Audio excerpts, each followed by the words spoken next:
हामीलाई व्यवस्था जोगाउनु छैन, आफ्ना मान्छे जोगाउनु छ। जेलमा बसेका मान्छेलाई कसरी छुटाउने, अनुसन्धानमा आफ्ना मान्छेलाई कसरी बचाउने भन्ने कुराको चिन्ता हुने थिएन। राजनीति गर्ने भनेको सम्पत्ति कमाउनु हो, राजनीति गर्ने भनेको आफ्नालाई बनाउनु हो, आफू बन्नु हो। यो देशलाई आज कुन भड्कालोमा लगिसक्यो? 10 लाख जनताहरू कसरी विदेश पलायन भएका छन्, देश कसरी गरिबीको भूमिमा पस्यो, त्यतातिर ध्यान जाँदैन। अझ हामी लामो लम्बा चौडा भाषण गर्छौँ, यो किताब पढ्यो, त्यो किताब पढ्यो। यहाँ यो कक्षा कोठा हो र यो रङ्गमञ्च हो। ठुला मान्छे नेताहरूलाई यो रङ्गमञ्च हो। यहाँ जनताको आवाज उठेपछि त्यो सुन्नुपर्छ, त्यसको सुनवाई हुनुपर्छ। संसदमा सहमति छ, नेपाली जनता सहमत छ। दुःखका साथ भन्छु, यो संसदले हामी जनप्रतिनिधिकै आवाज सुनेको छैन भने नागरिक तहको आवाज के सुन्थ्यो? सुनेको छैन। टाँठा बाठा हो संसदमा जाने, त्यहाँ चाहिँ गफ गर्ने अहडा हो। देशलाई विदेशीको अखाडा नबनाऊ। देश समाप्त हुन लागेको छ, देशको अस्तित्व मिट्न लागेको छ। तपाईहरुको क्षणिक सत्ता स्वार्थको लागि नेपालको अस्तित्व नमिटाउन कोसिस गर्नुस्। खाली राजनीति एउटा चुनावबाट अर्को चुनावका लागि मात्र केन्द्रित भयो। त्यसो हुँदैन थियो भने यो लज्जास्पद अवस्था सृजना हुँदैन थियो। सत्तामा जाने, शक्तिमा जाने भनेको भ्रष्टाचार गर्ने, सम्पत्ति कमाउने नै भइसकेपछि त समस्या छ। यो लोकतन्त्रमाथि, गणतन्त्रमाथि जो कालो बादल मडारिएको छ, हामीले आफूभित्र हेरिराखेका छैनौँ। 34 वर्षदेखि देशले कहाँबाट कहाँ पुर्याइसक्यौँ। हामीले खोजेको संसद यस्तै हो जसले चाहिँ सीमान्तकृत वर्गमाथि, मधेसमाथि, कर्णालीमाथि विभेद गरिराखोस्। हामीले खोजेको संसद यस्तै हो। हामीले चाहेको संसद कि यस्तै हो र जहाँ चाहिँ मान्यज्यूहरू महिनौदेखि एउटै कुरा आवाज उठाउन् तर सरकारले सुन्दै नसुनुन्। जनताले पठाएका हामी आफ्नो क्षेत्रमा आफ्नो सरकारलाई प्रभावित पारेर आफ्नो क्षेत्रमा बजेट पार्नका लागि दौडेर सन्तुष्ट हुने भयौँ। जनतासँग भन्न जाने के हो, के काम गरी भन्न जाने हो, ऐन कानुन कति बनाऊ, क्षेत्रको विकास कति गर्यौँ, त्यो के भन्न जाने हो, मुख देखाउन। त्यसो भएको हुनाले यसरी चल्दैन। हामीले चाहिँ आत्मसमीक्षा गरौँ। मुलुकलाई यस्तो स्थितिमा किन हामीले पुर्यायौँ? विदेशी इन्स्योरेन्सको पैसा आउँछ भन्ने बलमा यो देशलाई डुबाइराखेका छन् र उनीहरू आफू चाहिँ सुरक्षित रूपमा जनताको लागि केही डेलिभरी पनि नगर्ने। शीर्ष भनिएका नेताजीहरूको लामो भाषणमा कुण्ठा चल्छ। यो भन्दा राम्रो व्यवस्था, समाजवादी व्यवस्था ल्याउन पनि लोकतन्त्रलाई हामीले जोगाइरहनु पर्छ। यो व्यवस्था अरूबाट कहिल्यै खतरामा पर्दैन, परिहाले। जोगाउने जनता छन्। मलाई चिन्ता छ कतै तपाईहरुकै कारण त यो व्यवस्था खतरामा पर्ने त होइन। कुन विधेयक पास हुने हो, कुन कुरा निर्णय हुने हो, त्यो एउटा अन्ध्यारो कोठामा 3 जना नेताले बसेर निर्णय गर्छन्। त्यो 3 जना नेताहरू सार्वभौमसत्ता सम्पन्न भयो कि यो संसद सार्वभौमसत्ता सम्पन्न भयो? हामीले चाहेको संसद कि यस्तै हो र जहाँ चाहिँ मान्यज्यूहरू महिनौदेखि एउटै कुरा आवाज उठाउन् तर सरकारले सुन्दै नसुनुन्। हामी चाहिँ महिनौदेखि छलफल गरौँ तर एउटा पनि त्यसको सुझाव चाहिँ बजेटमा समावेश नगरौँ। हामीले खोजेको संसद यस्तै हो। हामीले खोजेको संसद यस्तै हो जसले चाहिँ सीमान्तकृत वर्गमाथि, मधेसमाथि, कर्णालीमाथि विभेद गरिराखोस्। हामीले खोजेको संसद यस्तै हो। पर्याप्त आधारहरू त्यहाँ रहेका छन्। त्यही भएर हामी सोच्न विवश छौँ, यो संसदमा लोकतन्त्र कहाँ छ, यो संसदको गरिमा कहाँ छ? त्यो प्रश्न गर्न आज अन्तिम दिनमा म विवश छु। त्यो समीक्षाको दौरानमा लोकतन्त्रको कुरा गर्नुहुन्छ, तपाईँहरू एकदम 30-34 वर्षदेखि लोकतन्त्रको ठेकेदारको रूपमा आफूलाई चित्रित गर्नुहुन्छ भन्ने यही संसदमा एउटा मान्यज्यूले आवाज उठाउँदाखेरि 2-3 चोटि आवाज उठाउनु भयो। भर्खर स्वामी बन्नुभएको थियो, आवाज उठाउँदाखेरि उहाँले पक्राउ गर्यो। यदि एउटा जनप्रतिनिधि आवाज उठाउँदाखेरि प्रतिशोध साध्नका लागि सरकारबाट पक्राउ पर्छ भने आम जनताको लागि कहाँ लोकतन्त्र होला? यहाँ चाहिँ मान्यज्यूको लागि यहाँ लोकतन्त्र छैन, सत्ता पक्षकै मान्यज्यूको लागि लोकतन्त्र छैन भने आम जनताको लागि लोकतन्त्र कहाँ हुनेछ? हाम्रो जनमत पार्टीका कार्यकर्ताहरू दिनु आवाज उठाउँदाखेरि दिनु पक्राउ पर्छन्, दिनु उहाँहरू प्रहरी प्रशासनको निशानामा पर्छन्, झुटा मुद्दा लगाइन्छ, प्रतिशोध साधिन्छ। हामी कुन लोकतन्त्रको कुरा गर्दैछौँ? हामी यहाँ संसदको सार्वभौम सत्ता अभ्यास गर्ने सर्वोच्च थलो भन्छौँ संसदलाई। यहाँ राखिएका कुनै पनि कुरा, कुनै पनि निर्णय तपाईँहरू छातीमा हात राखेर भन्नु तपाईँहरूले गरेको कुन निर्णय यहाँ भएको छ, तपाईँहरूले हालेको कुन संशोधन यहाँ पारित भएको छ, संशोधन के पारित हुने, कुन विधेयक पास हुने हो, कुन कुरा निर्णय हुने हो, त्यो एउटा अन्ध्यारो कोठामा 3 जना नेताले बसेर निर्णय गर्छन्। त्यो 3 जना नेताहरू सार्वभौमसत्ता सम्पन्न भयो कि यो संसद सार्वभौमसत्ता सम्पन्न भयो? त्यही भएर यदि यस्तै खालको संसद चल्ने हो भने पर्याप्त आधार, यो व्यवस्थामाथि प्रश्न गर्ने पर्याप्त आधारहरू छन्, त्यो हामीले स्वीकार्न सक्नुपर्छ। तर यहाँ नेपालीमा एउटा उखान छ, जो हुन्छ उसैको ठुलो स्वर। हामीले आफूभित्र हेरिराखेका छैनौँ। 34 वर्षदेखि देशले कहाँबाट कहाँ पुर्याइसक्यौँ त्यो हेरिराखेका छैनौँ। तर नयाँ शक्तिहरू, नयाँ उदयमान शक्तिहरूलाई लक्षित गर्छौँ, चियापान समारोहमा बोलाउँछौँ अनि त्यहाँ भन्छौँ यी नयाँहरूलाई त हामी भस्म पारिदिन्छौँ, ध्वस्त पारिदिन्छौँ भनेर चुनौती दिन्छौँ। यो कस्तो खालको आक्रोश हो? कस्तो खालको आक्रोश हो नयाँहरूप्रति, आफूभित्र समीक्षा गर्न सक्नुहुन्न। यो देशलाई आज कुन भड्कालोमा लगिसक्यो, 10 लाख जनताहरू कसरी विदेश पलायन भएका छन्, देश कसरी गरिबीको भूमिमा पस्यो, त्यतातिर ध्यान जाँदैन। अझ हामी लामो लम्बा चौडा भाषण गर्छौँ, यो किताब पढ्यो त्यो किताब पढ्यो। यहाँ यो कक्षा कोठा हो र यो रङ्गमञ्च हो। ठुला मान्छे नेताहरूको लागि यो रङ्गमञ्च हो। यहाँ जनताको आवाज उठेपछि त्यो सुन्नुपर्छ, त्यसको सुनवाई हुनुपर्छ। म भन्न चाहन्छु, बत्ती बलिसक्यो देखिहाल्नुभयो। लामो भाषण गर्दा केही हुँदैन थियो, जनता कुरा उठेपछि बत्ती बल्छ यहाँ। त्यही भएर म आज जनतासँग क्षमा माग्न चाहन्छु र भन्न चाहन्छु, एउटा मात्रै कुरा मेरो जनता, आम जनताले सन्देश छ, यो देश टाइटानिक डुबे जस्तै डुबिराखेको छ। यो डुबाउने अरू कोही होइन, यसका चालकहरू नै हुन्, जसले चाहिँ विदेशी इन्सुरेन्सको पैसा आउँछ भन्ने बलमा यो देशलाई डुबाइराखेका छन् र उनीहरू आफू चाहिँ सुरक्षित रूपमा टाइटानिकका बोटमा सुरक्षित आफूले जोगाइराखेका छन्। यो देशका कर्मचारीहरू र नेताहरू सबै चाहिँ आफ्नो लागि बोट सुरक्षित राखिसकेका छन्, तर जनताहरू चाहिँ डुब्ने तर्खरमा छन्। त्यही भएर तपाईँहरू कसरी बच्नुहुन्छ त्यो आफ्नो जो हो तपाईँहरू आफै गर्नुहोस्। यो आम जनताले म आज यो अन्तिम सम्बोधनमा, यो सेसनको अन्तिम सम्बोधनमा भन्न चाहन्छु। धन्यवाद दिन्छु। धन्यवाद। सत्तामा भएका मान्छेहरूले सबै कुरा राम्रो देख्ने, प्रतिपक्षमा पुग्न बित्तिकै त्यसको सातो पुत्लो उठ्छ। ल भन्नुहोस्, त्यस्तो हुन्छ? त्यस कारणले मूल कुरा के हो भने निरङ्कुश सत्तालाई हामीले 7 साल पहिले चाहिँ राणा शासन निरङ्कुश सत्तालाई फाल्यौँ। त्यसपछि हामीले लोकतन्त्र ल्यायौँ। त्यो लोकतन्त्र फेरि गयो 17 सालमा। त्यो लोकतन्त्रलाई चाहिँ ल्याउनलाई हामीले 30 वर्ष घनघोर लडाइँ गर्नु पर्यो। हामी सबै यहाँ भुक्तभोगी छौँ। त्यसपछि पनि हामीले फेरि चाहिँ 59 सालमा अर्को प्रतिगमन भएको हो नि। हामी सबै मिलेर त्यो 59 सालको प्रतिगमनलाई हराएर यो लोकतन्त्र गणतन्त्र हामीले ल्याएको हो। अहिले हामी सबैको काम के हो भने भ्रष्टाचार दबाउन चाहिँ उन्मूलन गर्न हामी सक्दैनौँ।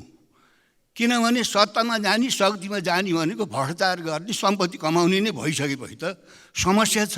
यो लोकतन्त्रमाथि गणतन्त्रमाथि जो कालो बादल मडारिएको छ, यो तपाईँ चाहिँ यो गुम्यो भने हामीले तपाईँ यसलाई प्राप्त गर्न ठुलो सङ्कट पर्छ।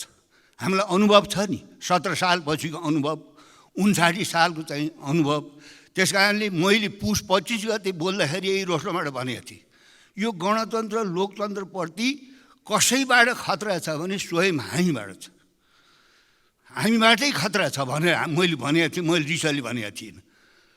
अब प्रचण्डजी बालकोट जान बित्तिकै त्यत्रो विवाद हुँदाखेरि 2 जना चाहिँ कौसिया बसेर हात हल्लाएको होइन। फेरि उहाँ फर्केर यता चाहिँ बुढा नीलकण्ठतिर आएपछि धुमधाम विरोध भयो। त्यस्तो हुन्छ सिद्धान्त?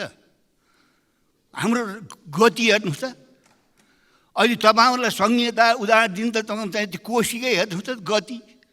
अझ तपाईँहरूले संहिता भएर नेपाली जनताको कान किन खानुहुन्छ? अब सल्लाह गरौँ।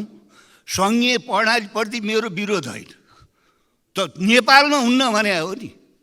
तपाईँले चाहिँ अब 22 करोड जनसङ्ख्या भएको ठाउँमा एउटै मन्त्रीमण्डल, 2 करोड 90 लाख जनसङ्ख्या भएको ठाउँमा तपाईँ चाहिँ भन्नुहोस् न 138 जना मन्त्रीहरू, अनि तपाईँको चाहिँ सक्नुहुन्छ तपाईँले पैसाले।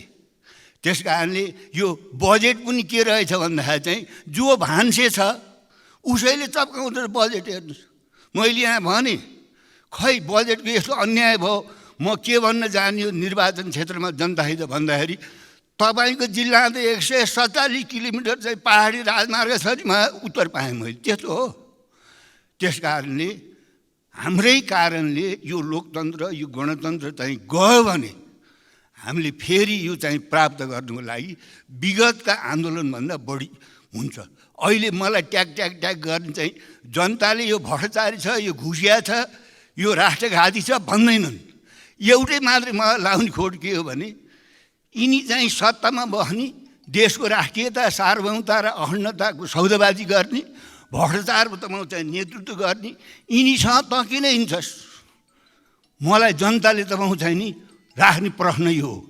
म चाहिँ तपाईँ चाहिँ नि यो ठुला दलसितको मायाले होइन, यो लोकतन्त्र ल्याउन, यो गणतन्त्र ल्याउन हामी लामो समयदेखि सङ्घर्ष गरेका छौँ नि, हामीले गर्दै आएको हो नि।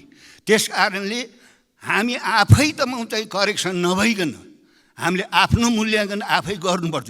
राजनीति गर्ने भनेको सम्पत्ति कमाउनु हो, राजनीति गर्ने भनेको आफ्नालाई बनाउनु हो, आफू बन्नु हो। यहीँनिर छ। हुन त यो संसदीय व्यवस्थाको यो चरित्र पनि हो हेर्नुहोस्। किनभने उहिले कार्लमार्क्सले भनेको थियो नि, टाँठा बाठा हो संसदमा जाने, त्यहाँ चाहिँ गफ गर्ने अखडा हो। त्यसै त भनेको थियो, वैज्ञानिक विश्लेषण हो। तर यो गफ गर्ने अखडा ल्याउन पनि हाम्रो ठुलो कोसिस छ नि, हाम्रो ठुलो योगदान छ। त्यस कारणले यो गफ गर्ने अखडा गयो भने देशै के हुने भन्ने सङ्कट देखिरहेको छु मैले। हेर्नु, शक्ति राष्ट्रहरूको स्थिति हेर्नु त के भइरहेछ, यताबाट के भइरहेछ, यताबाट के भइरहेछ। यस्तो चेप्पोमा परेको बेलामा हामी जनताको समर्थन, जनताको सहयोगबाट पनि हामी नाङ्गियौँ, सहयोग पाइएन भने मुलुकै नरहँदा के हुन्छ स्थिति। हामीले देखेका छौँ नि, ठुला चाहिँ शक्ति राष्ट्रहरूले तपाईँ चाहिँ पृथ्वी विदूषित बनाएछन्, दूषित बनाएछन् शक्ति राष्ट्रहरूले। त्यसको दुष्परिणाम हामीले भोग्नु परिरहेछ। जलवायु परिवर्तनले कुरा गर्नुहुन्छ भने हामी हो पृथ्वी दूषित पार्ने, ठुला शक्ति राष्ट्रहरू हुन्। उनैका एजेन्डा यहाँ हामीले सकी नसकी कार्यान्वयन गर्नु परेको छ, जुनसुकै कारणले भए। त्यसो भएको हुनाले अब यो बर्खे सेसन सकियो। मलाई थरथरी डर लागेको कुरा के हो भने निर्वाचन आयोगमा जनतासँग भन्न जाने के हो, के काम गरी भन्न जाने हो, ऐन कानुन कति बनाऊ, क्षेत्रको विकास कति गऱ्यौँ, त्यो के भन्न जाने हो, मुख देखाउन। त्यस भएको हुनाले यसरी चल्दैन। हामीले चाहिँ आत्मसमीक्षा गरौँ, मुलुकलाई यस्तो स्थितिमा किन हामीले पुर्यायौँ। हामी बसेर दिल खोलेर चाहिँ छलफल गर्नुपर्छ, बहस गर्नुपर्छ। अहिलेको अवस्थामा तपाईँ चाहिँ लोकतन्त्र गणतन्त्रको विकल्प नेपालीको अगाडि छैन। योभन्दा राम्रो व्यवस्था, समाजवादी व्यवस्था ल्याउन पनि लोकतन्त्रलाई हामीले जोगाइरहनुपर्छ। समय कम छ, भन्नुपर्ने कुराहरू धेरै छन्। म यसलाई समेट्ने कोसिस गर्दछु। सबभन्दा पहिला रोस्टममा लामो राजनीतिक इतिहास भएका माननीय सांसदहरू, नेताहरूले यो देशको व्यवस्थाको, संविधानको अत्यन्त धेरै चिन्ता गरेको देखियो।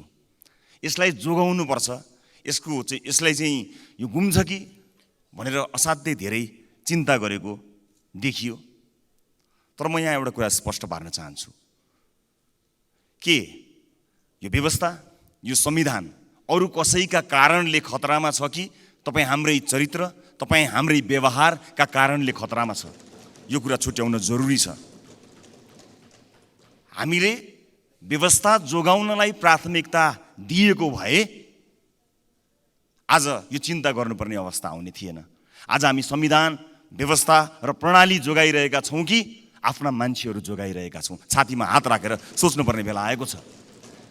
यदि हामी प्रणाली जोगाइरहेका हुने थियौँ भने हामीलाई साँच्चै नै संविधान, मुलुक, जनताको चिन्ता हुन्थ्यो भने जेलमा बसेका मान्छेलाई कसरी छुटाउने, अनुसन्धानमा आफ्ना मान्छेलाई कसरी बचाउने भन्ने कुराको चिन्ता हुने थिएन। हामीलाई व्यवस्था जोगाउनु छैन, आफ्ना मान्छे जोगाउनु छ। निर्ममतापूर्वक मैले एउटा मात्र कानुन पास गरेर बिदा हुँदै गरेको संसदको अन्तिम दिनमा तितो बोल्नै पर्ने भयो। यो दुःखद कुरा हो। शान्ति प्रक्रियाको कुराहरू चल्यो। सरकार बनाउने बेलामा हिजो दुश्मन भनिएका दलहरू बिना कन्डिसन, बिना शर्त एक ठाउँमा उभिएको हामीले देखेका छौँ। कोशीकै उदाहरण दिँदा त सबै दल एकै ठाउँमा उभिएका छन्, महागठबन्धन भएको छ। आफ्नो सत्ता स्वार्थका लागि मिल्न सक्नुहुने, पीडितलाई न्याय दिने शान्ति प्रक्रियामा चाहिँ केले रोक्यो तपाईँहरूलाई? कसले रोक्यो? कहाँ रोकियो? हामी नयाँ दलले? ल बताउनुहोस्। अन्तर्राष्ट्रिय मान्यताअनुसार, मानवाधिकारका सिद्धान्तअनुसार पीडितलाई मध्यनजर राखेर यसलाई टुङ्ग्याउनमा कसैले पनि रोकेको छैन। रोकेको छ त यहाँहरूकै नियतले त्यसलाई सफा गर्नुहोस्। हामी नयाँ दलका रूपमा सदनमा आएका छौँ। हामी प्रक्रियागत रूपमा पीडितका पक्षमा रहेर यसलाई टुङ्ग्याउने कुरामा कहाँ सघाउनुपर्छ हामी तयार छौँ, यो कुरा स्पष्ट गर्न चाहन्छु। आरती शाह 140 दिनदेखि न्याय मागिरहेकी छिन्। तर यहाँहरू कसलाई न्याय दिन खोजिरहनु भएको छ? अपराधीलाई न्याय दिन खोजिरहनु भएको छ, त्यो पनि संविधान दिवसको दिनमा। कहाँ गएर व्यवस्थामा सङ्कट पैदा भएको छ यो कुरा जान्न जरुरी छ। सम्मान्य सभामुख महोदय, मैले दुःखका साथ भन्नै पर्ने हुन्छ, आफ्नो निर्वाचन क्षेत्रको 2-4 किलोमिटर बाटो पिच गर्न पाएपछि चुनाव जितिन्छ भन्ने एउटा लोभ र प्रक्रियामा हामीले यो देशको 150 वर्षको लागि बाटो बनाउने जुन जिम्मेवारी सांसदको पाएका थियौँ त्यो नै भुल्यौँ। खालि राजनीति एउटा चुनावबाट अर्को चुनावका लागि मात्र केन्द्रित भयो। त्यसो हुँदैन थियो भने यो लज्जास्पद अवस्था सृजना हुँदैन थियो। मात्र एउटा कानुन पास गरेर हामीले यति धेरै सांसदहरू सहभागी भएर यो अधिवेशनलाई अन्त्य गर्दैछौँ। देशको 150-200 वर्षको बाटो कोर्नका लागि जनताले पठाएका हामी आफ्नो क्षेत्रमा आफ्नो सरकारलाई प्रभावित पारेर आफ्नो क्षेत्रमा बजेट पार्नका लागि दौडेर सन्तुष्ट हुने भयौँ। त्यसकारणले मुलुक यो अवस्थामा आयो, मैले यो भन्नै पर्ने हुन्छ। सम्मानित सभामुख महोदय, वैशाख 24, 2080 सुरु भएको सङ्घीय संसदको बजेट अधिवेशन यसको अन्त्य हुँदैछ र 180 दिन बिचमा हामीले प्रतिनिधि सभाको 65 बैठकका लागि 61 दिन खर्चिएका छौँ र आज बाहेक 259 घण्टा 55 मिनट बैठक बसेका छौँ। यो समयको मात्र कुरा भयो। संसद चलेको दिन बैठकका लागि मात्र न्यूनतम 10 लाख खर्च हुन्छ भन्ने सुनेको छु र यस हिसाबले दोस्रो अधिवेशनमा 61 दिनका लागि न्यूनतम 6 करोड 10 लाख खर्च भएको छ।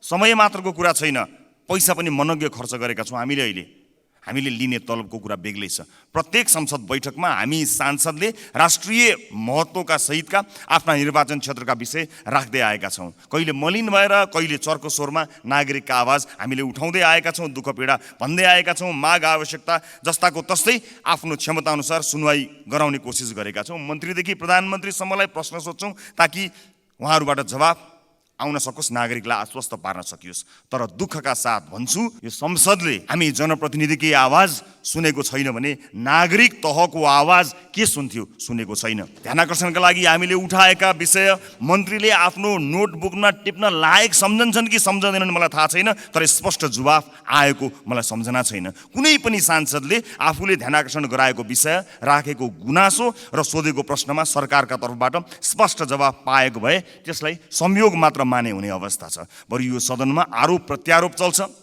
राजनीतिक छेडखानी मात्र होइन, फौजदारी अभियोग नै दर्ज गराउनु पर्ने खालको आरोपको खेती हुन्छ।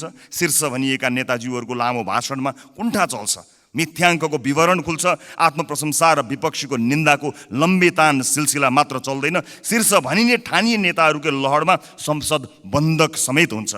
संसदलाई नागरिकको आवाज मुखरित गर्ने थलो बनाउनै सकेका छैनौँ हामीले, र अर्कोतिर विधायकीय कामको गति र मति हेर्ने हो भने झन् टिठ लाग्दो अवस्था छ।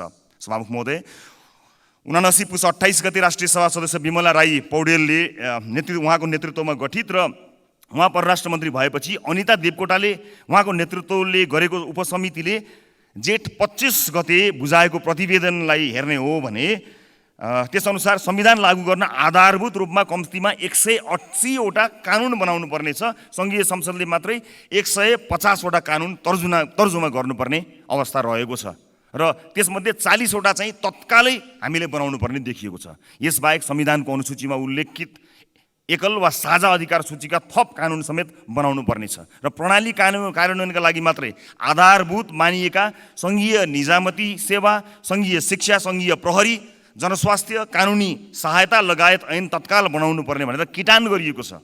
तर दोस्रो अधिवेशन प्रारम्भ भए यताको 6 महिनामा सङ्घीय संसदले बजेटसँग सम्बन्धित बाहेक मात्र एउटा कानुन बनायो। 6 महिनाको समय र करिब 6 करोड रुपियाँ खर्चिएर यो सदनले गर्यो, एउटा कानुन पास गर्यो। सम्मानित सभामुख महोदय, योभन्दा धेरै प्रभावकारी म टेलिभिजन सञ्चारकर्मी हुँदा हुने गर्दथेँ। नागरिकका समस्याहरू सुल्झाउने काममा योभन्दा धेरै प्रभावकारी काम गरेको मलाई सम्झना आउँछ।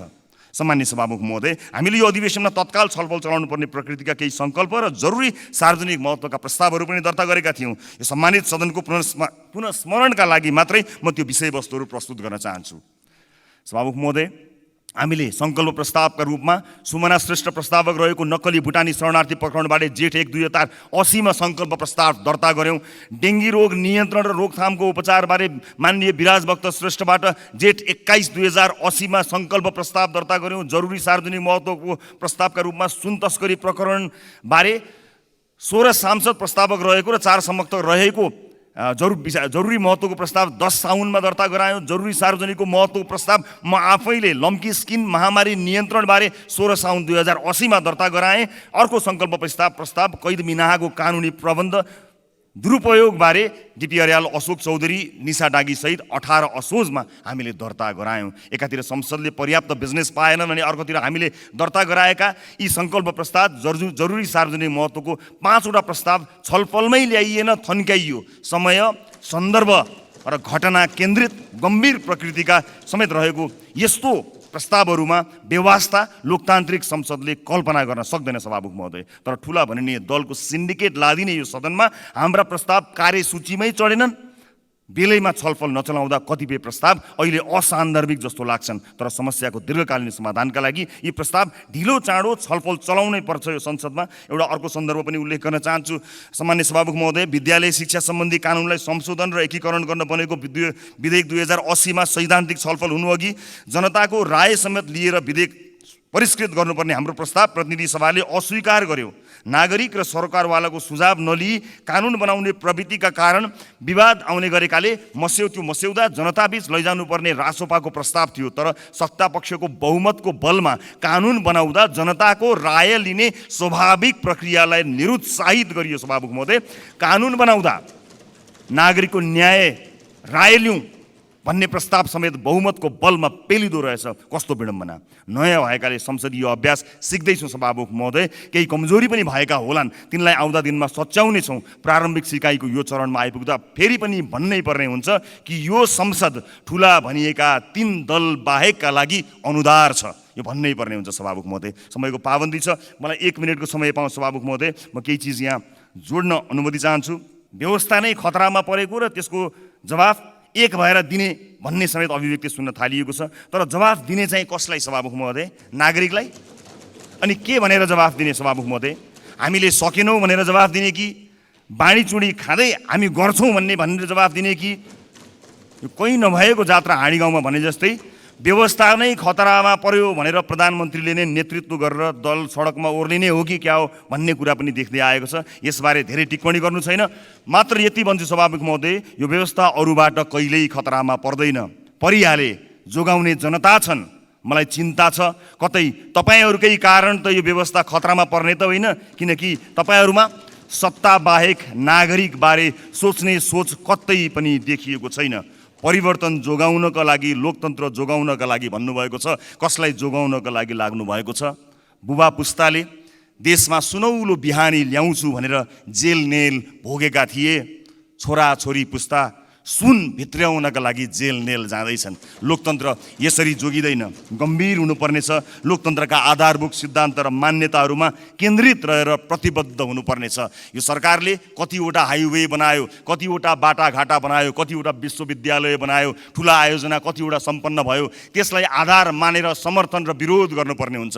म सरकारमा रहेका दलहरूलाई सत्ता जोगाउन सरकारलाई समर्थन फिर्ताको होइन, सरकारले कतिवटा आयोजना भनेको समयमा सम्पन्न गर्यो, कतिवटा कामहरू सम्पन्न गर्यो, त्यसका आधारमा समर्थन या विरोध गर्नको निमित्त हार्दिक अनुरोध गर्न चाहन्छु। र विदेश भ्रमणमा हाम्रो इज्जत बढ्यो भन्ने प्रतिक्रिया आएकोमा एउटा कुरा स्पष्ट पार्न चाहन्छु। देशको इज्जत त बढ्यो होला, तर इकोनोमी बढ्न सकेको छैन।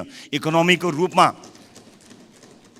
दुई छिमेकी राष्ट्रहरूले यति ठुलो प्रगति गरिसक्दा पनि आज छातीमा हात राखेर भन्नुहोस् विदेशी दूतावासमा तपाईँ देशको योजना लिएर जानुभएको छ कि आफन्तको लागि, आफ्ना छोराछोरीहरूको लागि स्कलरसिपको योजना बोकेर जानुभएको छ? देशको नेतृत्व दुई छिमेकी देशहरूसँग आर्थिक उन्नतिको प्रस्ताव लिएर जान सकेको भए आज यति ठुलो उन्नति गरेका मुलुकहरूको छेउमा बसेर हामी यति धेरै हरेक सूचकाङ्कमा तल परेको गरिब देशमा बस्नुपर्ने थिएन। समयका लागि धेरै धेरै धन्यवाद दिन चाहन्छु सभामुख महोदय। र अन्त्यमा सहकारीहरूको समस्यालाई सामान्य रूपमा लिने हो भने धेरै मानिसहरूको बिल्लीबाट हुनेछ। कृपया यसलाई गम्भीरतापूर्वक लिइयोस्। सहकारी पीडित मानिसहरू सडकमा आएका छन्, यसलाई गम्भीरतापूर्वक लिएर समाधान गर्नतिर लागि सुनिरहेको छु। यसका सञ्चालकहरू राजनीतिक दलका आफन्त, परिवार र राजनीतिक दलले संरक्षण दिएका मानिसहरू धेरै छन्। त्यसकारणले सरकारले कदम चाल्न सकेको छैन भन्ने सुनिँदै आइएको छ। कृपया यसलाई गम्भीरतापूर्वक लिइयोस्। र अहिले आइपिओका नाममा पनि घाटा लागेका संस्थाहरूलाई बुकमा नाफा देखाएर नागरिकको पैसा ठग्ने काम सुरु भएको छ। समयमै यी विषयमा ध्यान दिइएन भने हामी अर्को एउटा ठुलो सङ्कटतर्फ पुग्नेछौँ। भएको अभ्यास हामीले गऱ्यौँ, कहीँ नभएको अभ्यास हामीले गऱ्यौँ। प्रधानमन्त्रीज्यू विदेश भ्रमणमा जानुभयो, स्वाभाविक छ प्रधानमन्त्री विदेश भ्रमणमा जानुहुन्छ, जानुपर्छ, त्यसलाई हामीले बुझ्ने विषय हो। तर प्रधानमन्त्री विदेशमा गए पनि मुलुकमा कार्यवाहक प्रधानमन्त्री हुन्छ। मुलुकका दैनिक शासन प्रशासनका कामहरू, मुलुकको नियमित काम कारबाहीहरू रोकिँदैनन्। तर यहाँ के गरियो भन्दाखेरि प्रधानमन्त्री देशमा नभएको कारणले, प्रधानमन्त्री विदेशमा गएका कारणले भनेर सदन स्थगित गरियो। सदन स्थगित गर्नका निम्ति सरकारले एक ढङ्गले भन्दा दबाब दियो।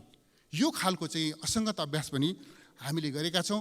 प्रधानमन्त्रीको विदेश भ्रमणका कारणले जब सदनको काम कारबाही स्थगित गरिन्छ अनि बुझ्नुपर्छ कि सरकारले, सत्ताले यो सदनलाई प्रभावकारी बन्न दिन चाहन्छ वा चाहँदैन, त्यसबाट पनि हामीले अनुमान गर्न सक्छौँ। सभामुख महोदय,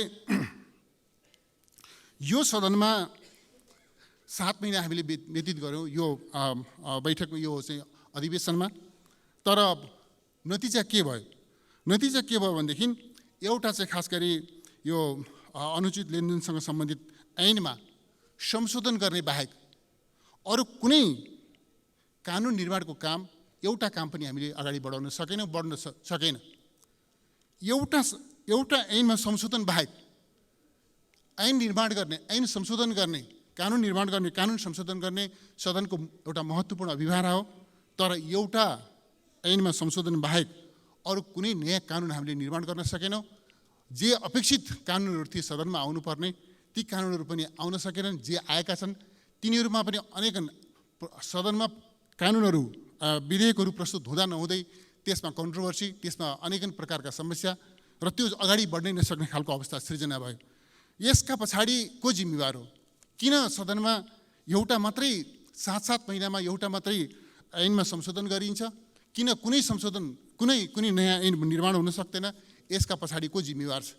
यसका पछाडि सरकार जिम्मेवार छ। सभामुख महोदय, सरकारले संविधानले अपेक्षा गरेका, संविधानले निर्देश गरेका कानुनहरू निर्माण गरेर, कानुनहरू संशोधन गरेर वास्तवमा जनतालाई संविधानको प्रभावकारी कार्यान्वयनका निम्ति त्यो चाहिँ अगाडि बढ्न सरकार चाहेन भन्ने कुरा यसबाट छर्लङ्ग हुन्छ। सभामुख महोदय, सदनमा सरकारले सांसदहरूलाई सम्पूर्ण रूपमा एउटा चाहिँ संसदहरूप्रति एक खालको अपमानपूर्ण, एक ढङ्गले चाहिँ सांसदहरूको भूमिकालाई चाहिँ उपेक्षा गर्ने र अस्वीकार गर्ने काम गर्यो भन्ने मेरो आरोप छ। सभामुख महोदय, सांसदहरूले यो चाहिँ यो सदनलाई प्रभावकारी बनाउनका निम्ति निरन्तर विधेयकहरू प्रस्तुत हुन्, त्यसमा छलफल होस्, कानुन निर्माणको काममा सदन प्रभावकारी बनोस् भनेर चाहना सांसदहरूको तर्फबाट प्रस्तुत गरियो। तर त्यो चाहनालाई सरकारले सम्पूर्ण रूपमा अस्वीकार गर्यो र त्यस दिशातर्फ कुनै प्रभावकारी कदम चाल्न चाहेन। त्यति मात्रै होइन सभामुख महोदय, सांसदहरूले निरन्तर भ्रष्टाचार नियन्त्रणका प्रश्नमा, सुशासनका प्रश्नमा, प्रभावकारी सेवा प्रवाहको प्रश्नमा, विकास निर्माणका प्रश्नमा, महँगी नियन्त्रणका प्रश्नमा, शान्ति सुरक्षाका प्रश्नमा, राष्ट्रिय हितका रक्षाका प्रश्नमा, सन्तुलित अन्तर्राष्ट्रिय सम्बन्धका प्रश्नमा लगायत अनेकन राष्ट्रिय सरोकारका प्रश्नमा, जनसरोकारका प्रश्नमा निरन्तर आवाज उठे, सधैँजसो आवाजहरू उठे। तर सरकारले, सांसदहरूले, जनताबाट निर्वाचित भएका जिम्मेवार सांसदहरूले सदनमा उठाएका जिम्मेवारीपूर्वक उठाएका कुनै पनि आवाजलाई सुन्ने, सम्बोधन गर्ने र चाहिँ ती आवाजमा रहेका सच्चाइलाई ग्रहण गर्ने, त्यस दिशातर्फ कुनै कदम चालेन। यतिसम्म कि सांसदहरूले उठाएका आवाजहरूको जवाफ दिनेसम्म पनि सरकारले आवश्यकता महसुस गरेन। यसरी म के देख्छु सभामुख महोदय भनेदेखि सांसदहरूप्रति सरकारले गरेको चाहिँ अपमानका रूपमा यसलाई चित्रण गर्न चाहन्छु। सांसदहरूले आवाज उठाउने र सांसदहरूले उठाएका आवाजलाई पूर्ण रूपमा व्यवस्था गर्ने सरकारको जुन रवैया छ, यो रवैया संसदको गरिमालाई, संसदको महत्त्वलाई, यसको प्रतिष्ठालाई अवमूल्यन गर्ने दिशातर्फ अभिमुख छ भन्ने मेरो आरोप छ। सभामुख महोदय, जब सरकार यस रूपमा सांसदहरूका अभिव्यक्तिप्रति यसरी चाहिँ अनदेखा गरेर प्रस्तुत हुन्छ, त्यसलाई इग्नोर गरेर प्रस्तुत हुन्छ भने सदनको काम कारबाही प्रभावकारी हुन सक्दैन। सभामुख महोदय, यति मात्रै होइन, नेपाल चाहिँ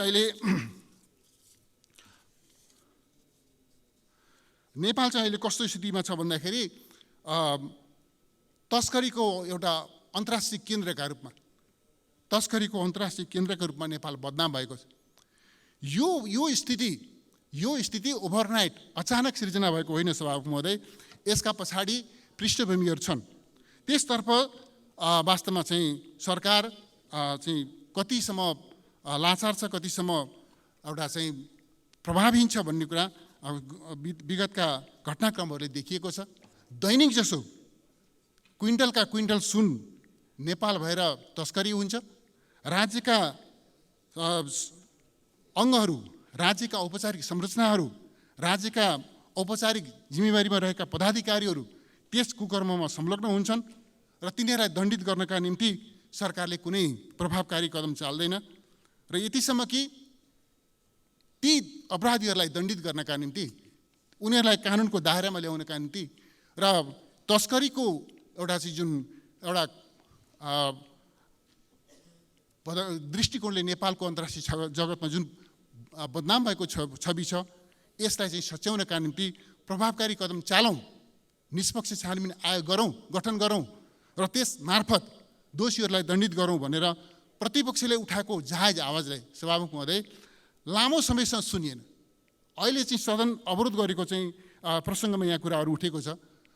निरन्तर आवाज उठाउँदा पनि नसुनेपछि निरन्तर सदन अवरोध गरेरै स्पष्ट हुनुपर्दछ। यदि प्रतिपक्षले सदन अवरोध गरेको थिएन भने, प्रतिपक्षले सशक्त ढङ्गले आवाज उठाएको थिएन भनेदेखि सभामुख महोदय यो सुन तस्करीका सम्बन्धमा जुन जाँच आयोग बन्यो त्यो जाँच आयोग बन्दैन थियो सभामुख महोदय।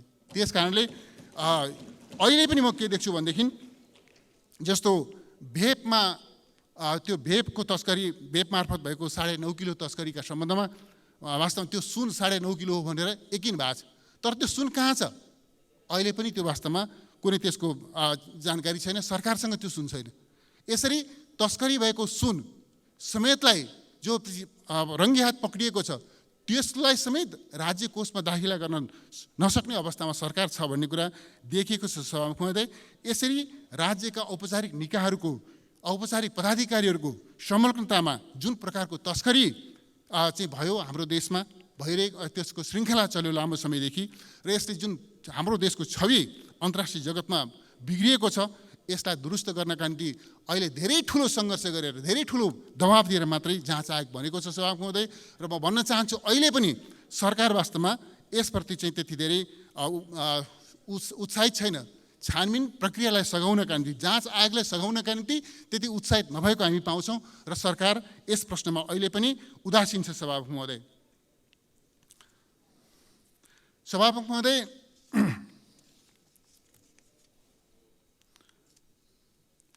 एउटा प्रसङ्ग उठेको छ यहाँ, संवाद, सहमति र सहकार्य। बडो राम्रो कुरा, सुन्दाखेरि कानमा चिनी हालेकै जस्तो लाग्छ सभामुख महोदय। संवाद, सहमति र सहकार्य धेरै राम्रो छ सभामुख महोदय। म के भन्न चाहन्छु भनेदेखि प्रतिपक्षलाई बोल्न नदिएर, प्रतिपक्षका जायज आवाजलाई दमन गरेर, सदनका काम कारबाहीहरूलाई लामो समयसम्म अवरोध गरेर सरकारले जसरी चलिरहेको छ, के यही हो सभामुख महोदय संवाद, सहमति र सहकार्यको नमुना? यदि यस्तो हो सभामुख महोदय, सहकार्य, सहमति र संवादको परिभाषा यो हो भनेदेखि यस्तो सहकार्य, यस्तो सहमति र यस्तो संवाद नेपाली जनताले चाहेका होइनन्, हामीले पनि चाहेका छैनौँ सभामुख महोदय। साँचो अर्थको सहमति हो भनेदेखि चाहे सत्ता पक्षले उठाओस्, चाहे प्रतिपक्षले उठाओस्, जनताका पक्षमा, राष्ट्रका पक्षमा उठाइएका प्रत्येक जायज आवाजहरूलाई सुन्नुपर्छ र त्यसलाई सम्बोधन गरेर अगाडि बढ्ने त्यो तत्परता, त्यो आँट सरकारसँग हुनुपर्छ भन्ने मलाई लाग्छ सभामुख महोदय। जहाँसम्म यो चाहिँ सत्तापक्षको सहकार्यको सन्दर्भ छ, यो त हामीले चाहिँ सुन्दर सहकार्य देखिरहेकै छ सभामुख महोदय, अत्यन्त सुन्दर सहकार्य। सत्तापक्ष जुन अहिले गठबन्धन छ, गठबन्धनका दलहरूका बिचमा एउटा सुन्दर सहकार्य छ। जनयुद्ध मानेर, जनयुद्धलाई राष्ट्रिय दिवस मानेर यो गठबन्धन बनिरहेछ, गठबन्धन चलिरहेछ, योभन्दा सुन्दर सहकार्य के हुनसक्छ सभामुख महोदय? नेपाली कङ्ग्रेस जो अहिले आफूलाई संसदको ठुलो दल मान्छ हो पनि अङ्कगणितका हिसाबले, तर जनयुद्ध मानेर तेस्रो दलको नेतृत्वमा जनयुद्ध दिवस मनाउँदै, सायद फागुन 1 गते जनयुद्ध दिवसमा सम्बोधन गर्न जानका लागि नेपाली कङ्ग्रेसका मान्य सदस्यहरू पनि दौरा सुरुवाल सिर ठिकठाक पर्दै हुनुहुन्छ होला। यस हिसाबले त्यो छ स्थिति। तेस्रो दलको नेतृत्वमा सरकार छ, जनयुद्ध दिवस मानेर पनि यहाँहरू यो संवाद सहमति र सहकार्य गर्दै हुनुहुन्छ। संवाद सहमति र सहकार्यको योभन्दा सुन्दर उदाहरण अर्को के हुनसक्छ जस्तो मलाई लाग्दैन सभामुख महोदय। सभामुख महोदय, म के भन्न चाहन्छु भनेदेखि यो फागुन 1 गतेलाई जसरी सरकारले दिवस मनाउने घोषणा गरेको छ, म आग्रह गर्न चाहन्छु यो निर्णय कुनै पनि दृष्टिकोणले, चाहे हिजोको द्वन्द्वको दृष्टिकोणले हेर्नुहोस्, चाहे विस्तृत शान्ति सम्झौताको दृष्टिकोणले हेर्नुहोस्, या कुनै पनि दृष्टिकोणले, चाहे सदनमा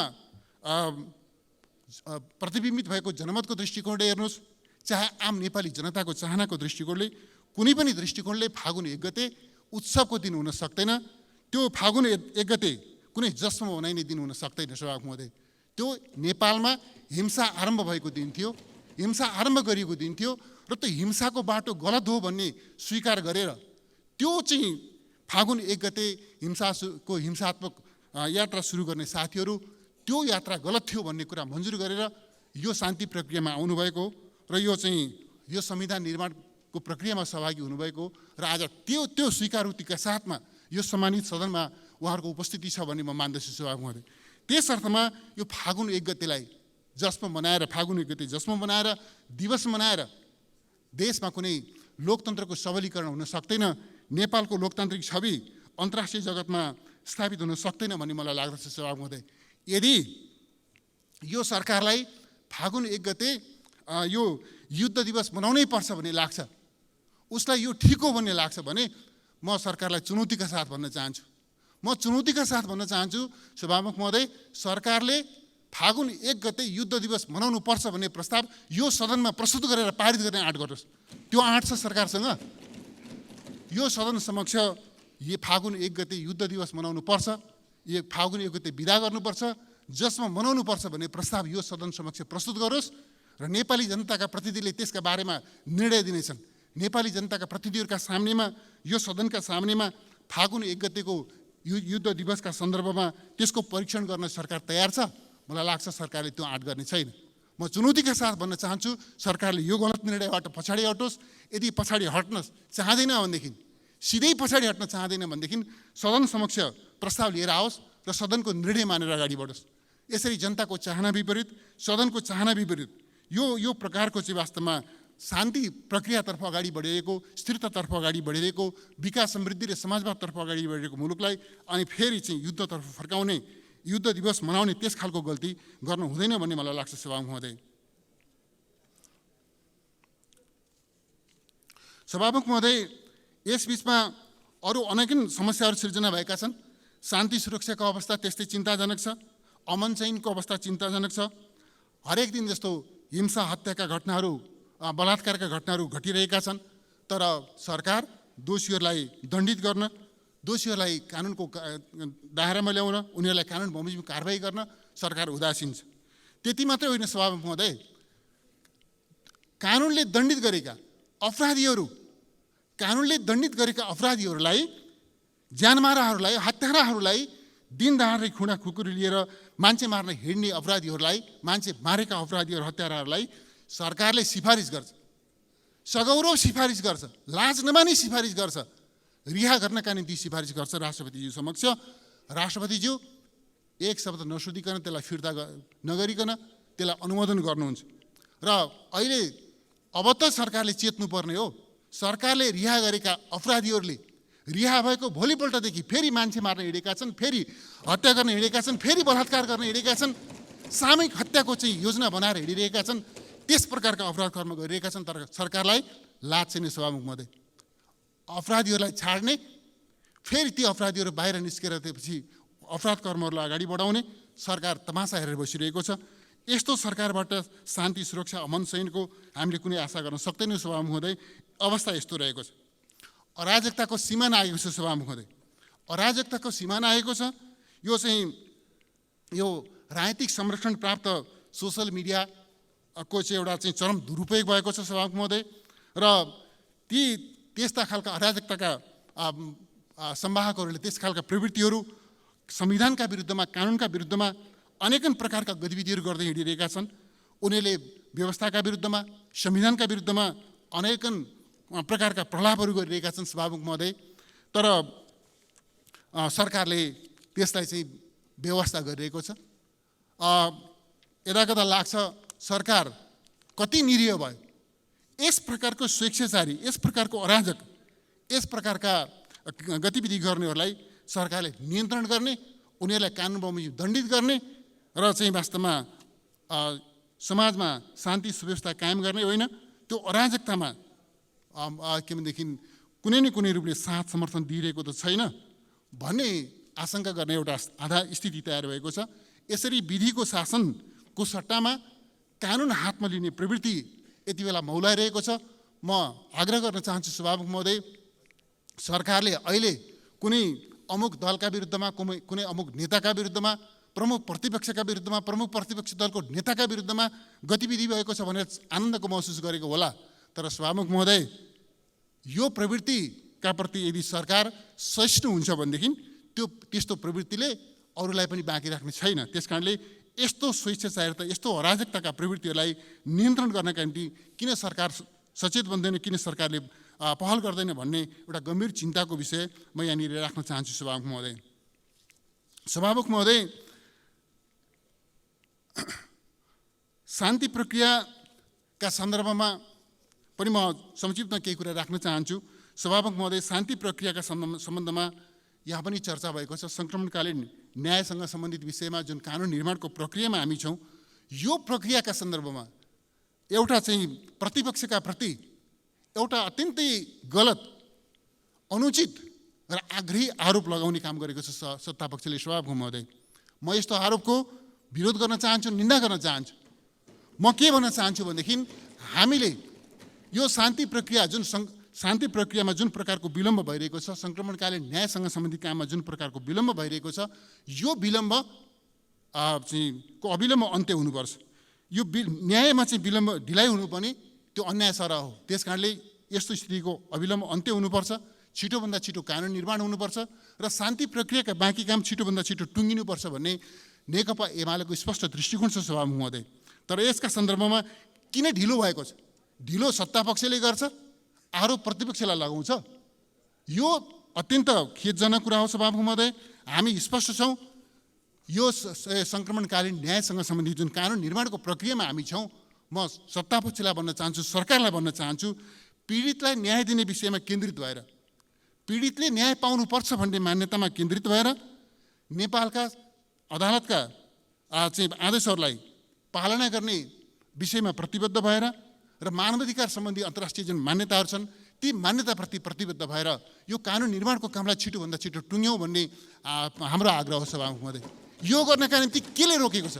सत्तापक्षसँग म सोध्न चाहन्छु, सरकारसँग सोध्न चाहन्छु, केले रोकेको छ? पीडितलाई न्याय दिने कुरालाई केन्द्र भागमा राखौँ, अदालतको आदेशलाई पालन गरौँ, मानवाधिकार सम्बन्धी अन्तर्राष्ट्रिय मान्यताहरूमा आधारित भएर अगाडि बढौँ र यो कानुन निर्माणको काम अविलम्ब टुङ्ग्यौँ। हामीले पहिल्यै टुङ्ग्याउन चाहेको, तर सरकारले के चाहिरहेको छ त भन्दाखेरि सभामुख महोदय, यस हिसाबले होइन, सरकार सत्तापक्ष प्रतिपक्षमाथि आरोप थोपरेर यो शान्ति प्रक्रियालाई छिटो टुङ्ग्याउन चाहन्न भन्ने मेरो आरोप छ सभामुख महोदय। त्यसैको एउटा अभिव्यक्ति हो, त्यसैको एउटा कडी हो कि फागुन 1 गतेको युद्ध दिवस। शान्ति प्रक्रिया छिटो टुङ्ग्याउन चाहनेहरूले फागुन 1 गते युद्ध दिवस घोषणा गरेर त्यसपछि चाहिँ शान्तिको वातावरणलाई बिथोल्ने काम गर्दैनन् भन्ने मेरो आरोप छ सभामुख महोदय। सभामुख महोदय, यसबिचमा हाम्रो देशको अर्थतन्त्रको अवस्थाको कुरा गर्ने हो भने अचम्मको अवस्था छ सभामुख महोदय। अर्थतन्त्र सङ्कटमा छ, मन्दीको अवस्थामा छ। यो मन्दीको अवस्थामा छ, सङ्कटको अवस्थामा छ अर्थतन्त्र भन्ने कुरा प्रति सरकार बेखबर छ। मैले यसबिचमा बडो परस्पर विरोधी अभिव्यक्तिहरू मैले सुनिरहेको छु। प्रधानमन्त्रीज्यू भन्नुहुन्छ अर्थतन्त्र सङ्कटमा छ, अपरेसन गर्नुपर्ने, सर्जरी गर्नुपर्ने अवस्थामा पुगेको छ। अर्थमन्त्री भन्नुहुन्छ अर्थतन्त्र ठिकठाकै छ, यो लयमा फर्किँदैछ, दुरुस्त हुँदैछ। अघि पनि मैले सुने लयमा फर्किँदैछ, राम्रो हुँदैछ भन्ने सुने। सभामुख महोदय, के यो अभिव्यक्तिमा सच्चाइ छ? छैन सभामुख महोदय। त्यस कारणले कुन कुरा ठिक हो? प्रधानमन्त्रीजीले भन्नुभएको अर्थतन्त्र सङ्कटमा छ भन्ने कुरा ठिक हो कि अर्थमन्त्रीले भन्नुभएको अर्थतन्त्र ठिकठाक छ, दुरुस्त छ भन्ने कुरा ठिक हो? एउटा सरकारका दुईजना पदाधिकारीले एउटा विषयमा दुईटा विपरीत अभिव्यक्तिहरू गरिरहनु भएको छ, तर हामी मानेर हिँड्न विवश हुनुपर्ने सभामुख महोदय। यस्तो खालको हास्यास्पद अभिव्यक्तिहरू आइरहेको छ। म के राख्न चाहन्छु भनेदेखि तथ्यले हाम्रो देशको अर्थतन्त्र मन्दीमा छ, सङ्कटमा छ भन्ने कुरा बताउँछ। माग छैन, मागमा एकदमै सिग्निफिकेन्टली माग घटेको छ, उत्पादन घटेको छ, आपूर्ति घटेको छ। कारखानाहरू कतिपय बन्द भएका छन्, कतिपय 20 देखि 50% क्षमतामा सञ्चालन भएका छन्। हरेक तेस्रो सटरमा टु लेट लेख्न थालिएको छ। निर्यात घटेको छ, आयात घटेको छ, राजस्व लक्ष्य अनुरूप सङ्कलन हुन सकेका छैन। लक्ष्य अनुरूपकै त्यो चाहिँ साधारण खर्च पनि धान्न नसक्ने अवस्था सिर्जना भएको छ। अन्तर्राष्ट्रिय सहयोग, चाहे त्यो अनुदानको कुरा गर्नुहोस्, चाहे ऋणको कुरा गर्नुहोस्, त्यो सहयोगमा उल्लेखनीय चाहिँ गिरावटको अवस्था छ।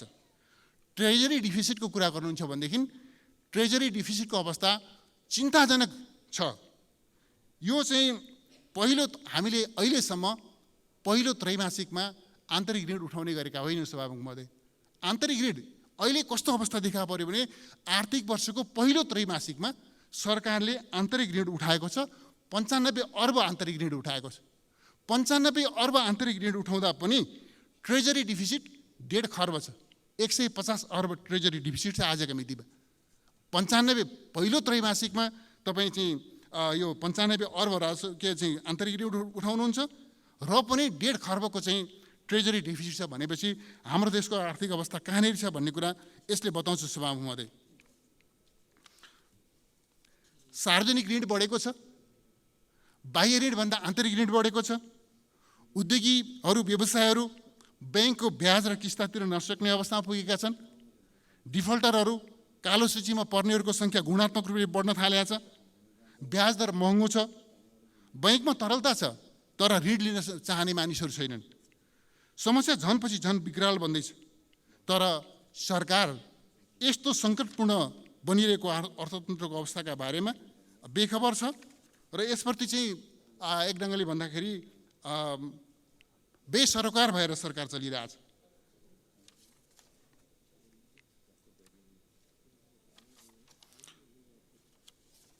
सरकारले समस्या समाधान गर्नका लागि व्यवसायहरूका, आर्थिक क्षेत्रका, निजी क्षेत्रका, उत्पादनका क्षेत्रका प्रतिनिधिहरूको कुरा सुन्ने, समस्या समाधान गर्ने होइन सभामुख महोदय। सरकार उद्योगी व्यवसायहरूको भय दोहन गर्ने, उनीहरूमाथि डन्डा बर्साउने, उनीहरूलाई त्रसित आतङ्कित तुल्याउने त्यो काममा लागिरहेछ। समस्या कहाँनिर छ, त्यसको समाधान के हो त्यसतर्फ लाग्ने होइन। समस्या समाधानका निम्ति सहजीकरण गर्ने होइन, समस्या समाधानका उपाय लिएर प्रस्तुत हुने होइन। उद्योगीहरूमाथि, व्यवसायहरूमाथि, आर्थिक क्रियाकलापका हरेक क्षेत्रमाथि त्यस हिसाबले चाहिँ सरकार एउटा चाहिँ डन्डा बर्साउन उद्यत भएको छ, त्रसित तुल्याएको छ र उनीहरूलाई आतङ्कित तुल्याएको छ। सहकारीको क्षेत्र भन्नुहोस्, लगायतका अरू क्षेत्रहरूको अवस्था त्यस्तै चिन्ताजनक अवस्थामा छ। अवस्था कस्तो छ सभामुख महोदय भनेदेखि एकातिर पुँजीगत खर्च हुन सकिरहेको छैन, पुँजीगत खर्च हुन सकेन भनिएको छ। अर्कोतर्फ सरकारले सम्पन्न भएका आयोजनाहरूको भुक्तानी दिन सक्दैन। दसैँभन्दा अगाडि म चाहिँ सम्पन्न आयोजनाको भुक्तानी दिन्छु भनेर अर्थमन्त्रीजीले बोल्नुभयो, पब्लिकली स्टेटमेन्ट दिनुभयो, तर आज पनि निर्माण सम्पन्न भएका आयोजनाहरूको भुक्तानी दिन सकिरहेको छैन सरकारले। यस्तो अवस्था छ। राजस्वले साधारण खर्च धान्न नसक्ने कुरा स्पष्ट भइसक्यो। पेन्सन दिन, तलब दिन, दैनिक शासन प्रशासनका काम सञ्चालन गर्न, त्यो चाहिँ ऋणको समावेश तिर्न, त्यो नसक्ने अवस्थामा आइपुग्यो। पहिलो त्रैमासिकमै 95 अर्ब आन्तरिक ऋण उठाइसक्यो सरकारले तलबका निम्ति, पेन्सनका निम्ति, यो चाहिँ साधारण खर्चका निम्ति भनेपछि अवस्था कहाँनिर छ हाम्रो देशको अर्थतन्त्र। मुद्रास्फीति उच्च दरमा अगाडि बढेको छ। अहिले सरकारी आँकडाहरूले भन्छन् 8.64%मा मूल्य उपभोक्ता मूल्य वृद्धि 8.64% पुगेको छ। चिनीको, जिराको, चामलको अघि पनि चर्चा भयो हाउसमा कि लगायतका अन्य उपभोग्य वस्तुहरू, खाद्यान्न लगायतका उपभोग्य वस्तुहरूको मूल्य आकाशिँदै छ। कस्तो अवस्था छ भनेदेखि सभामुख महोदय, हामी अब यो चाहिँ मुद्रा विनिमयबाट कतै वस्तु विनिमयतिर फर्किँदै त छैनौँ, सरकारले त्यतातिर डोर्याउँदै त छैन भने जस्तो स्थिति देखा पर्दैछ। यसबिचमा यो चाहिँ डिडिसीले, दुग्ध विकास संस्थानले किसानहरूलाई दुधको मूल्य दिन नसकेर उसले चाहिँ दुधको सट्टामा तिमीलाई घिउ दिन्छु, घिउ लिएर जाऊ भनेर उसले चाहिँ किसानहरूलाई सार्वजनिक रूपमा त्यस खालको आह्वान गरे। सभामुख महोदय, यो लज्जाको विषय हो। अब के हामी अब मुद्रा विनिमय यो चाहिँ मुद्राको विनिमयबाट वस्तु विनिमयतिर फर्किने हो, आदिम युगतिर फर्किने हो? सभामुख महोदय, हामी त्यहाँ पुगेका हौँ। दुधको सट्टामा घिउ लिएर जाऊ के भन्न खोजे आयो, तर सरकार बेखबर छ। ब्याङ्क तथा यो वित्तीय संस्थाहरूको कर्जाको गुणस्तर कमजोर छ। सेयर मार्केट प्रतिदिन ओह्रालो लागिरहेछ। सरकारलाई कुनै चासो, कुनै चिन्ता छैन, केही मतलब छैन।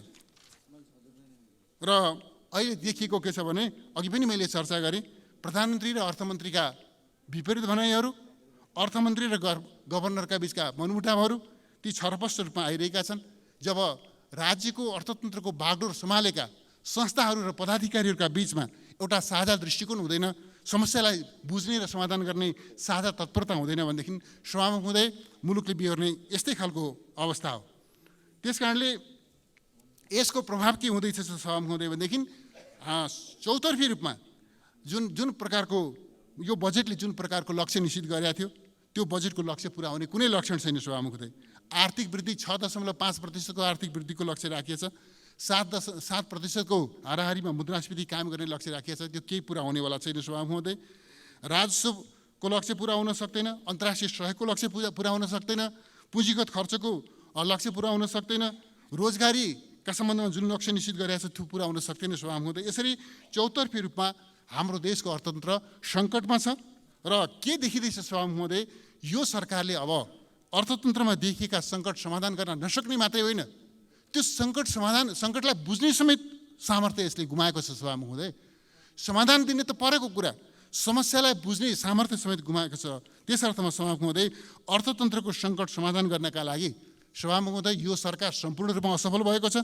त्यस अर्थमा म भन्न चाहन्छु, अर्थतन्त्रको वर्तमान सङ्कटको समाधानका लागि सत्तापक्ष, प्रतिपक्ष, निजी क्षेत्र, ब्याङ्क, वित्तीय संस्था, अर्थविदहरू लगायत सबै आर्थिक क्षेत्रका सरकारहरूको सहभागितामा एउटा महासम्मेलन गर्नुपर्ने त्यस खालको अवस्था सृजना भएको छ। सभामुख महोदय, यसरी चाहिँ वास्तवमा सरकारले अर्थतन्त्रमा देखिएका चुनौतीहरूलाई समाधान गर्न सक्दैन।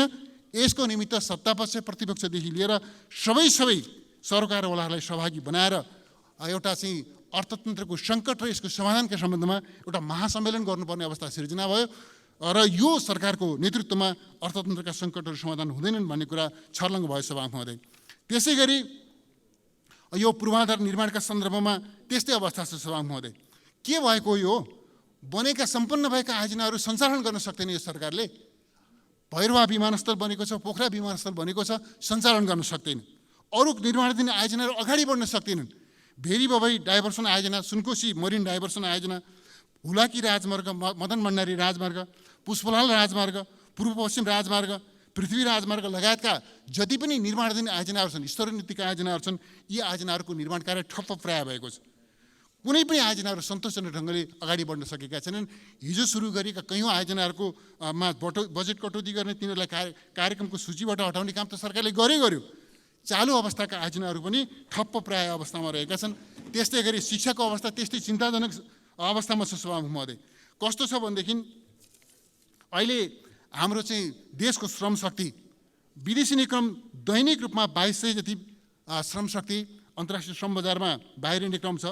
त्यो चाहिँ त्यसमध्ये करिब 2200 भन्दा बेसी, त्यसमध्ये करिब 2100 श्रमका लागि र करिब 300 वास्तवमा चाहिँ अध्ययनका लागि दैनिक रूपमा यो यति ठुलो सङ्ख्यामा हाम्रो देशको श्रम शक्ति, युवा विद्यार्थीहरू बाहिरिने क्रम छ। यसलाई रोक्नका निम्ति कुनै चिज छैन, तर सरकारले देशमा मापदण्ड पुरा गरेका मेडिकल कलेजहरू खोल्न नदिने, नर्सिङ कलेजहरू सञ्चालन गर्न नदिने र चिकित्सा शिक्षा र अरू प्राविधिक शिक्षामा नियोजन गर्ने, नियन्त्रण गर्ने र +2 सकेपछि सबै विद्यार्थीहरू विदेश जाउन् भन्ने, विद्यार्थीहरू मात्रै होइन हाम्रो पुँजी पनि विदेश पलायन हुने त्यस खालको नीति यसले लिइरहेको छ। यतिसम्म यो सरकार आग्रही छ कि, यतिसम्म पूर्वाग्रही छ कि मदन भण्डारी प्रौद्योगिक विश्वविद्यालय गठन आदेश जुन थियो, जुन गठन आदेशका आधारमा यो विश्वविद्यालयको काम कारबाही अगाडि बढेको थियो, सरकारले यो गठन आदेशको म्याद नथपेर प्राविधिक शिक्षाप्रति र सँगसँगै जननेता मदन भण्डारीप्रति पनि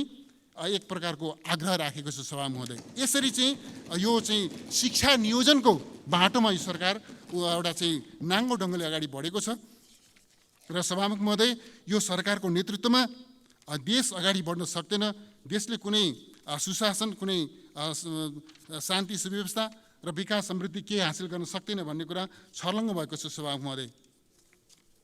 म सभामुख महोदय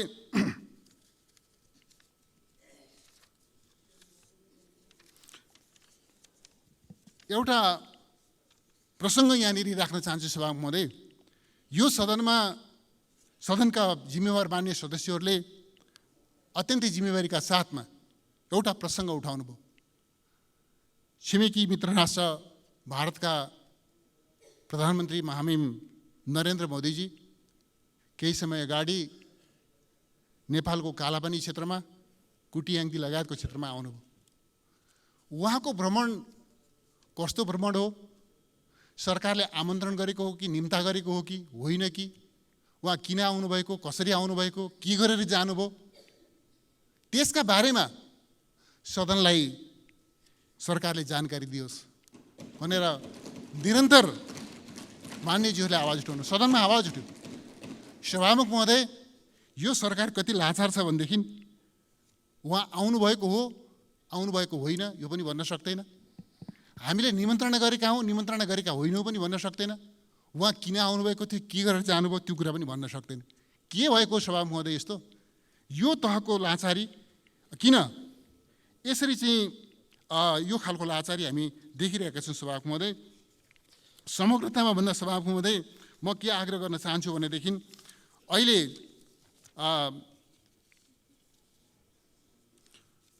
यहाँ अघि पनि चर्चा भयो, सत्तारूढ दलका मान्य सदस्यले चर्चा गर्नुभयो कतिपय संविधान असफल पारिए भनेर। म भन्न चाहन्छु सभामुख महोदय, यसभन्दा अगाडिका सबै संविधान असफल पार्न लायक थिए, त्यस कारणले असफल पारिएका। के त्यो तिनको काम थिएन? त्यसो भएर यो संविधान निर्माण गरेको हामीले राजतन्त्रको अन्त्य गर्नुपर्ने, सङ्घीय लोकतान्त्रिक गणतन्त्र स्थापना गर्नुपर्ने, तदनुकूलको संविधान निर्माण गर्नुपर्ने, अनि मात्रै मुलुक अगाडि बढ्न सक्ने भएको हुनाले हामीले यो संविधान निर्माण गरेको, त्यसको निम्ति राजतन्त्रको अन्त्यको निम्ति हामीले आन्दोलन गरे हो। त्यस कारणले यसभन्दा अगाडिका संविधान असफल भयो भनेर आँसु चुहाउने होइन सभामुख महोदय। यो संविधानको प्रभावकारी कार्यान्वयन हामीले तत्परता लिनुपर्छ, अग्रसरता लिनुपर्छ। अब हामीले पुराना संविधानको सम्झनाद्वारा निर्देशित हुने होइन सभामुख महोदय। हामी यो संविधान नेपाली जनताको रगतको मूल्यमा निर्माण भएको यो संविधानको जगमा उभिएर यसले दिशानिर्देश गरे अनुरूप अगाडि बढ्नुपर्छ, यसले परिकल्पना गरे अनुरूप हामीले चाहिँ अगाडि बढ्नुपर्छ सभामुख महोदय।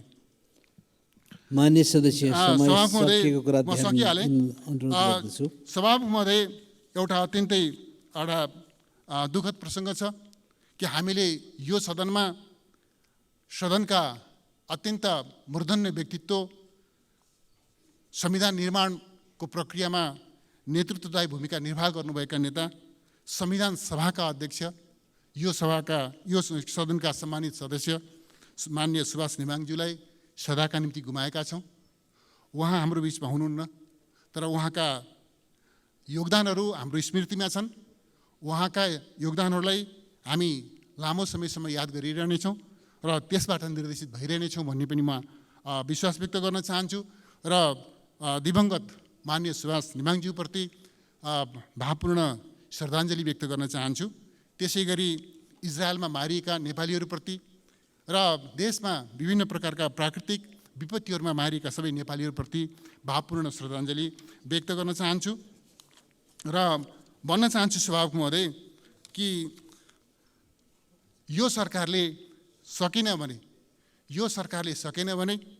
भन्ने कोणबाट जुन चर्चा भएको छ, छर्लङ्ग भइसक्यो। यो सरकारले सक्दैन। अब यो सरकारले सक्दैन भन्ने कुरा प्रत्येक नेपालीलाई थाहा भइसक्यो। यो सरकारले सक्दैन भन्ने कुरा यो सम्मानित सदनलाई थाहा भइसक्यो। सभामुख महोदय, कस्तो समय स्थिति देखा पर्यो भनेदेखि यो सदनका सम्मानित सदस्यले, मान्य सदस्यले जनताका जायज मागहरू पुरा भएनन् भनेर सरकारका विरुद्ध आमरण अनसन गर्नु पर्यो। सभामुख महोदय, यो सरकारले जनताको आवाज सुन्दैन, जनप्रतिनिधिको आवाज सुन्दैन भन्ने कुरा पुष्टि भएपछि सभामुख महोदय यहाँले बोल्नका निम्ति समय दिनुहुन्छ, तर मान्य सदस्यले, प्रतिपक्षको मान्य सदस्य भने सभामुख महोदय, सत्तापक्षको मान्य सदस्यले मौन धारण गर्नुहुन्छ।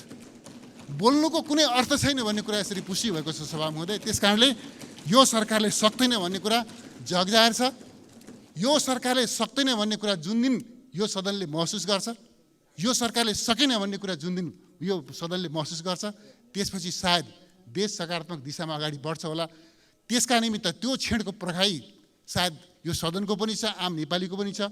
यिनै कुराहरू यहाँसँग राखेर वास्तवमा यो सदन जति उपलब्धिपूर्ण हुनुपर्थ्यो, यो बैठक जति उपलब्धिपूर्ण हुनुपर्थ्यो, त्यति उपलब्धिपूर्ण हुन सकेन। सरकारका मान्य सदस्यहरूको कारणले होइन, म सत्तापक्षका प्रतिपक्षका कुनै पनि मान्य सदस्यलाई यसका निम्ति जिम्मेवार ठान्दिने सभामुख महोदय। सरकारको अकर्मण्यताका कारणले, सरकारको सदन छल्ने प्रवृत्तिका कारणले, प्रधानमन्त्रीको अनुपस्थितिमा सदनलाई चल्न नदिने दृष्टिकोणका कारणले गर्दाखेरि यो सदन प्रभावकारी हुन सकेन। तर आउने दिनमा यस्तो खालको दुःखद प्रवृत्तिको पुनरावृत्ति नहोस्, यही हार्दिक आग्रहका साथमा आफ्नो भनाइ टुङ्ग्याउँछु। धन्यवाद।